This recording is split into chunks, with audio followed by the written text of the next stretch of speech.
This is Impromptu with Washington Post Opinions, and I'm David Shipley, Opinions Editor. We've got another bonus episode for you this weekend that's part of our series, Who is Government?, where 7 writers venture deep into the wilds of the federal bureaucracy to bring back fascinating stories from inside the Capitol. This week, Michael Lewis speaks with the wonderful Sarah Vowell about the archives and the people there who have devoted themselves to making our national treasures available to all Americans. Enjoy. It's Michael Lewis here again, author of some books, Moneyball, The Blind Side, The Big Short of the movies. And I'm here, to my delight, with Sarah Vowell. Sarah's part of our series, Who is Government?, where we've airdropped 6 of my favorite writers into the federal government and really just asked them to find a story they wanted to tell. And Sarah's is great. She's an actress. She's the voice of Violet in The Incredibles. She is a historian. She's a nonfiction narrative writer, author of Assassination Vacation and The Partly Cloudy Patriot and 5 others, I think. So, Sarah, welcome. Thank you. We haven't really talked that much about your piece. I've been watching from a distance. And I'm curious, like in the first, when you accepted the assignment, Which was 11 months ago, almost to the day. there you go. How'd you figure out what to write about? What did you consider? Well, I was just looking for someone of distinction. I had a couple of other criteria. One of them was I needed the person to be from west of the Mississippi. Part of that was when I was young, like more than 30 years ago, I was a Smithsonian intern. And, you know, I live in Montana, grew up in Montana. People out here, the government, Washington is a dirty word. And then I got to Washington and everyone was from somewhere else. There were people from America working there, and I wanted to talk about one of those people who had come to Washington. Because for me, I took the train from Montana. I arrived. Rabin and Arafat shook hands the next day. It was such an exciting time to be a provincial person in Washington. And my other one was the person had to be a graduate of a public university. Why? I graduated from Montana State, and I noticed around the pandemic, a lot of the governors who are really effective were public university graduates like Gretchen Whitmer or Larry Hogan or Jay Inslee in Washington. And I think there's something about those universities that make for good public servants because you're kind of between the real world and academia. And I'm also just interested in how mobility happens. And how someone from nowhere becomes somebody. So you did kind of what I did. You decided what kind of pond you wanted to fish in. Then you go fishing. But it's kind of arbitrary who you pull out of it. And you pull this woman, Pam, right out of it. Mm-hmm. Her title is Chief Innovation Officer of the National Archives, and she's from Conrad, Montana, which is a completely different Montana than the one I'm from, like city Montana, really. And she's from this ranch, from this town of like 2,000 people, you know. But because I grew up in this college town and went to college here, I met a lot of people like her. So I know not to underestimate them, but it does take a while to draw some of them out.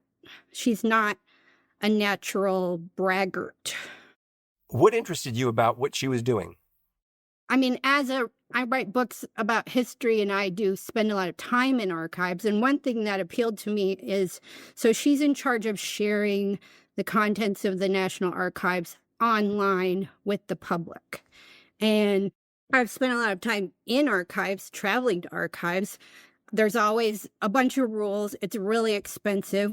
That was my main interest. I'm not very interested in the internet per se, but it's the best way to share the contents of the National Archives with everybody in America, especially people from where she's from where I'm from.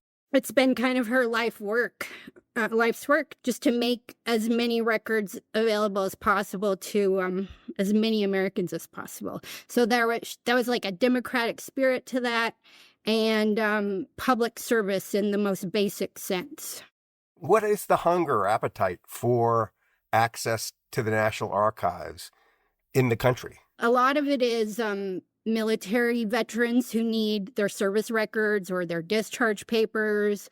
A lot of it is genealogy, people searching for their family's records, for passenger manifests and immigration paperwork. It's personal. Yeah, it's personal. It's personal. And you had your own personal moment, and you play it very tautly in your piece. But I want you to describe it for me, this treaty that you see. I don't want to mispronounce the name of the treaty. Oh, yes. Trevor Plant, he's the guy at the main archives in D.C. who's in charge of all the national treasures. And I hadn't even requested to see that treaty, but he had read one of my books where I talk about being Cherokee, and I had driven the path of the Trail of Tears, which is how my Cherokee ancestors got from Georgia or North Carolina or Tennessee to Oklahoma at the request of the government. And I had read the treaty a bunch of times because it's the treaty that gave the government the reasoning for the Trail of Tears. It was signed by some unauthorized representatives of the tribe.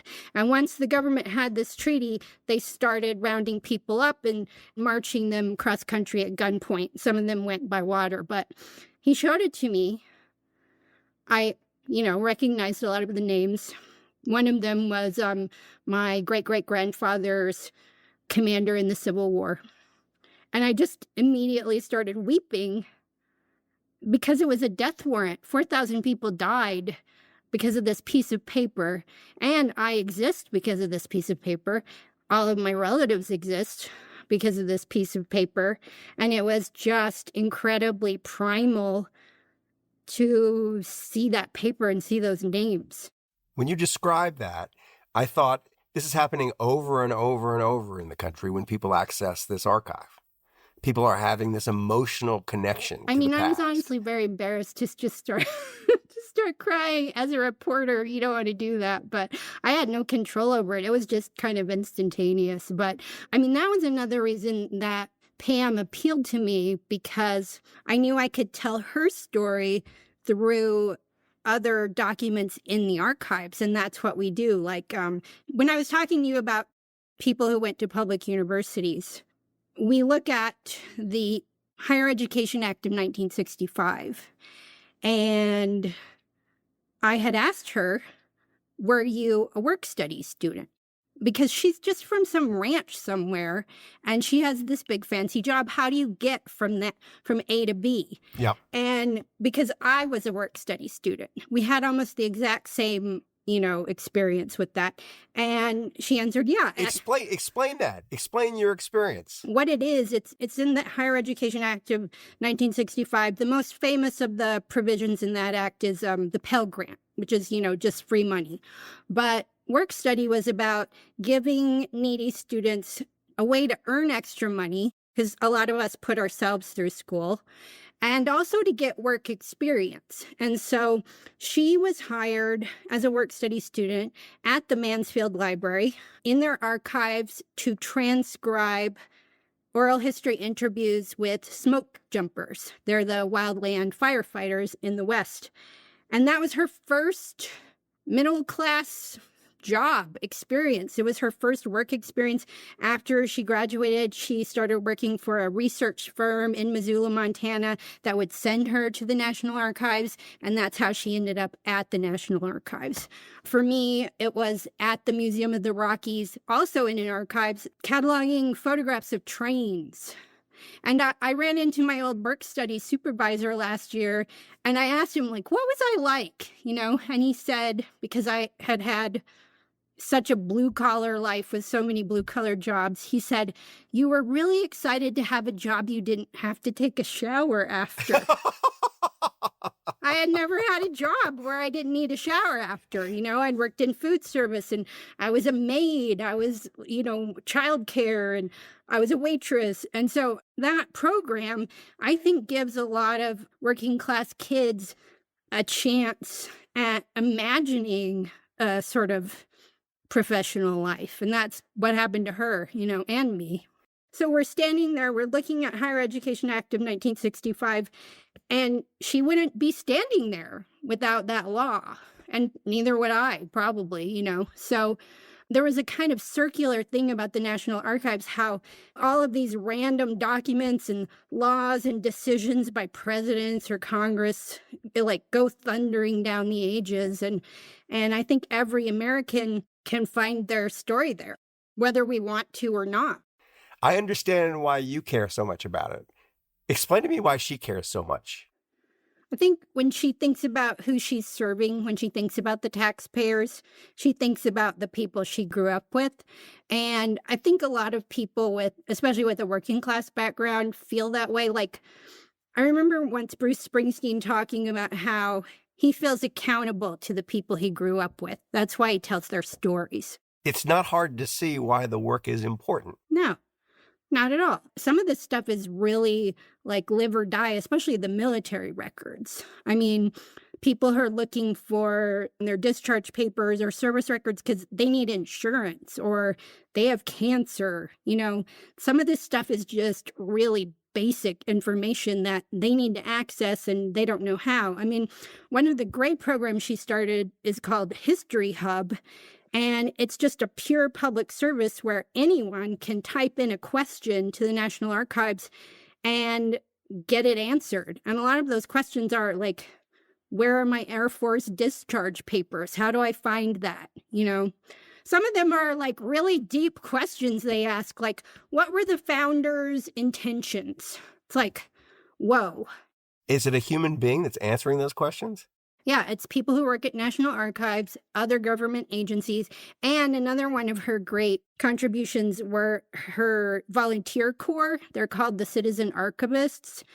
A lot of them are retired. There's this one guy, his name's Bernard Weintraub. He's a national treasure. He's just a retired zoology professor in California who probably answers more questions than anyone, as far as I can tell.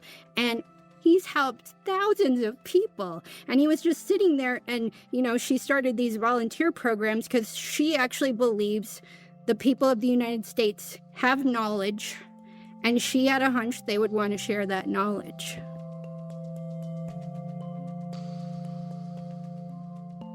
This was great. I hope if you find yourself anywhere near the Bay Area, you will let me know. I will. I mean, this has just been such a pleasure. So thank you.